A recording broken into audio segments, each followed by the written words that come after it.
niya ganakain Diyos. Emo, asukad, ingkayang pamami at ganaka. His generosity. Kaya pala tayong mga Kapampangan, when we talk about authority, hindi man yung malakas, hindi lang yung matapang. Hindi lang sumisigaw. Tingnan mo Kapampangan, ang term natin sa authority, upaya. Tingnan mo yung taong may upaya, authority. Kapampangan to, no? Kapampangan 101. Tingnan mo, mayupaya. That's powerful. But the word powerful in Kapampangan is from the root word upaya. The same word, mapanupaya. Someone who would be compassionate. Like God. Mapanupaya. Maupaya. In this way, I don't mind if we will be called like God. Mag-Diyos-Diyosan ka kasi mapamatawad ka. Mag-Diyos-Diyosan ka kasi mapamiya ka. Mag-Diyos-Diyosan ka, parang Diyos ka kasi you do not judge others. You do not condemn them. But rather you are compassionate and merciful. Maybe we can go on being like God, but not on the wrong way of understanding how we understand God. Huwag po kayong magalit, no? Baka kasi pag ginagamit natin yung salita, nag-Diyos-Diyosan at mga parang Diyos in the negative way, baka naman ma-insulto si Jesus at saka ang Diyos Ama. Kasi hindi sila ganyan. They never condemned us, they never hurt us, but really afflicted us. Pag nagkakamali, nagpapatawad, nangangailangan, binibigyan. That is the real God that we would like to be and to be like. Let this be our good news. And man po marok yung maging kalupan ng Diyos. Aluwait ang mag-Diyos-Diyosan at authority or despotic attitude of power of lording over. Pero kalupan ng Diyos, mapanupaya, mapamye, at maganaka. Slow to anger, and rich in compassion. May God bless us all, the Father, the Son, and the Holy Spirit. Amen. Let us all stand. Jesus, you are the face of the Father's mercy and His love. As you showed us mercy, we in turn to be merciful to our brothers and to our sisters. For every prayer we shall answer, Lord, teach us to be merciful. Lord, teach us to be merciful. Grant that the season of Lent may become a favorable time to overcome our alienation from God and neighbor by listening to God's word and by practicing the works of mercy, we pray. Lord, teach us to be merciful. Grant that we may become more and more a church of mercy and never become a society that ignores, pushes others to the margin, or excludes them.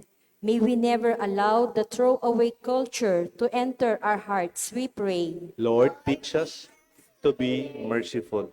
Help us, O Lord, that our eyes may be merciful so that we may never suspect or judge from appearance, but look for what is beautiful in our neighbor's soul and come to their rescue, we pray. Lord, teach us to be merciful. Help us, O Lord, that our tongue may be merciful so that we should never speak negatively of our neighbor, but have a word of comfort and forgiveness for all, we pray. Lord, teach us to be merciful. May the Blessed Virgin Mary help us to grow in compassion and to increasingly live and inseparable bond between our love for God and generous love for our brothers and sisters, we pray. Lord, teach us to be merciful. Let's offer to the Lord our personal intentions. O God, you kept your commandment and covenant of mercy and compassion from age to age. We have sinned, yet you forgive our wrongdoings and help us to be merciful to those who have wronged us. We ask this through Christ our Lord. Amen. The Liturgy of Eucharist.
Pray, my dear friends, that this sacrifice may be made acceptable to God the Almighty Father.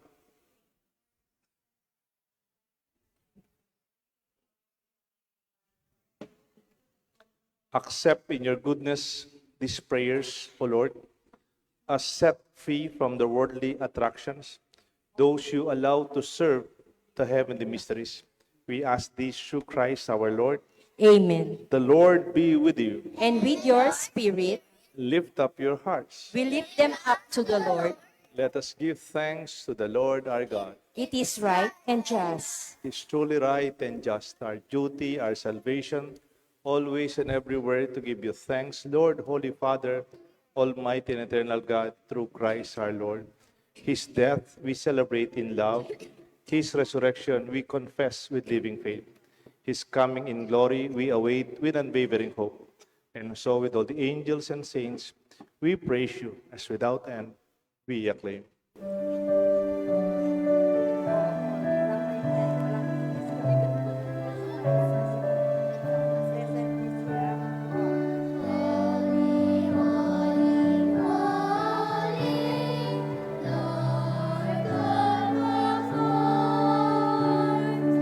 Heaven and earth are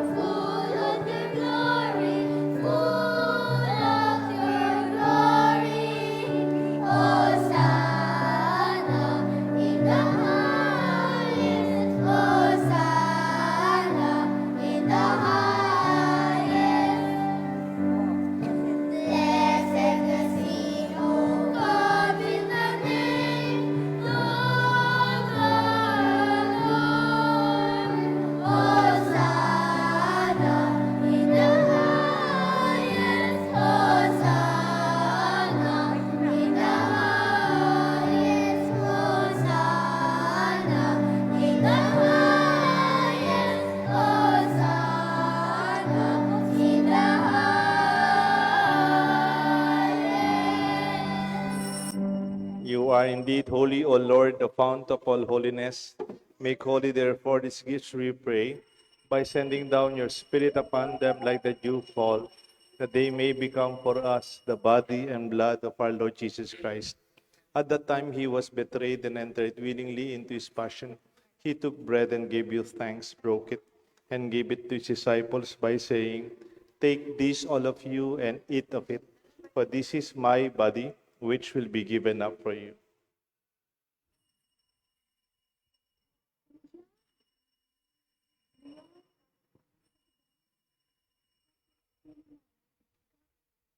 In a similar way, when supper was ended, he took the chalice.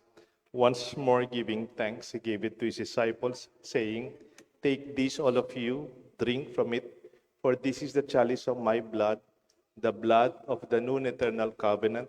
It will be shed for you and for many for the forgiveness of sins. Do this in memory of me.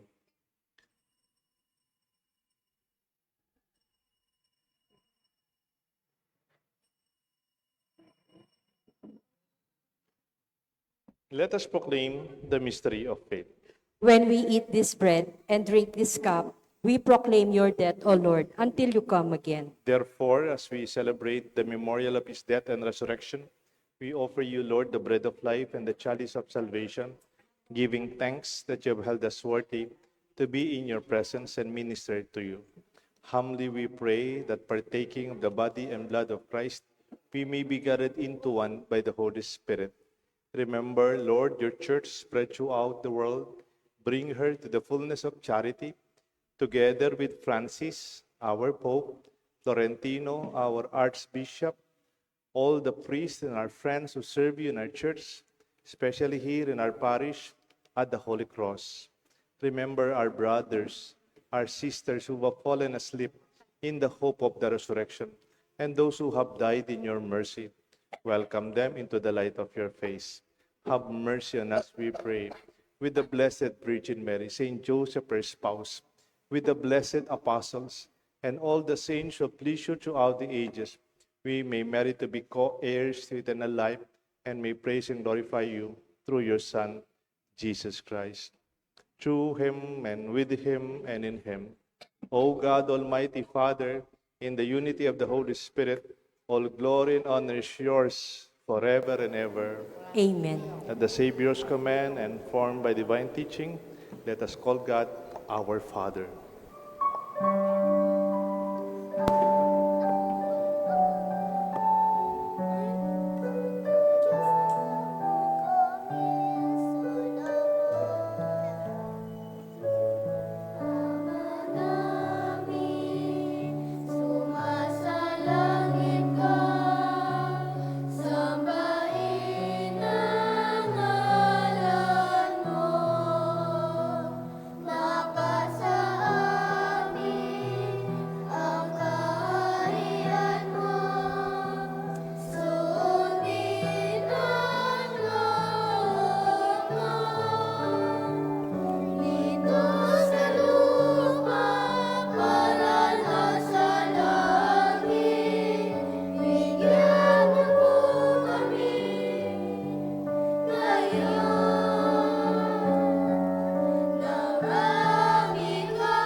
Deliver us, Lord, we pray, from every evil.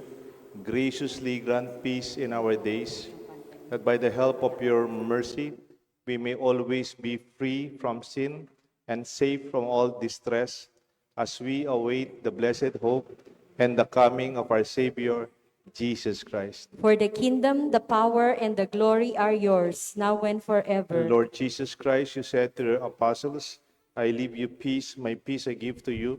Look not on our sins, but on the faith of your church, and grant us the peace and unity of your kingdom, where you live forever and ever.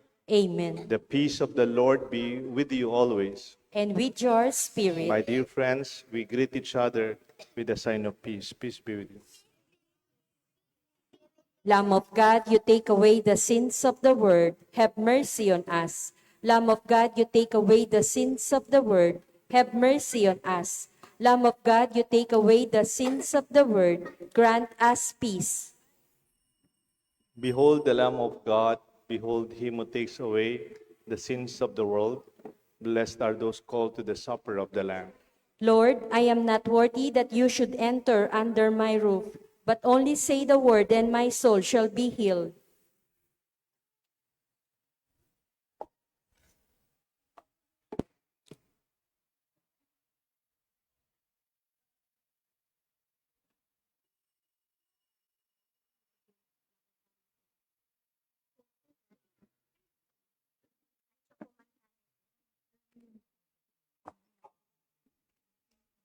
The body of Christ.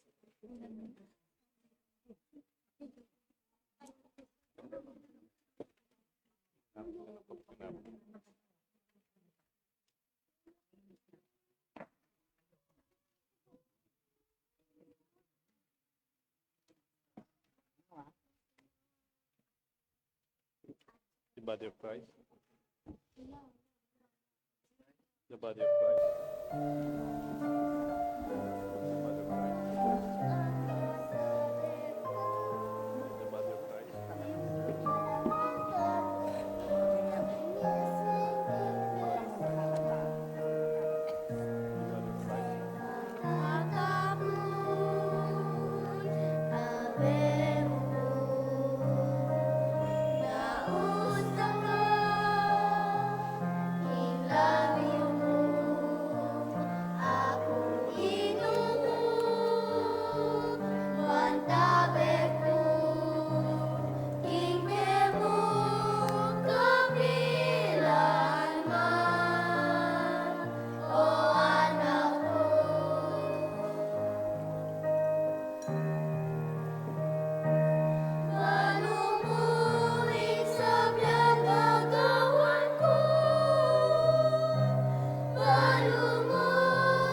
Let us pray.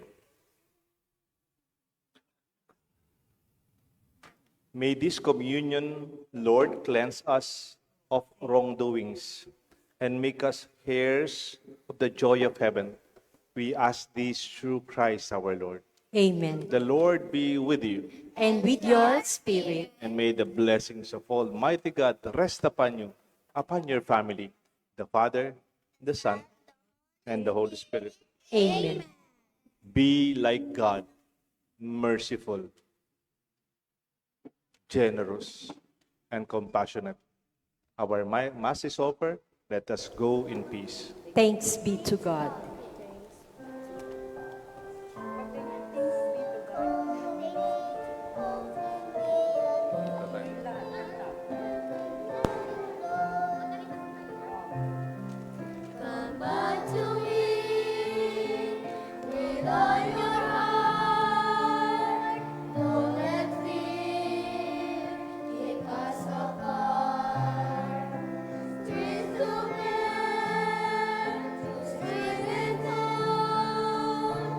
so much deep to others' call.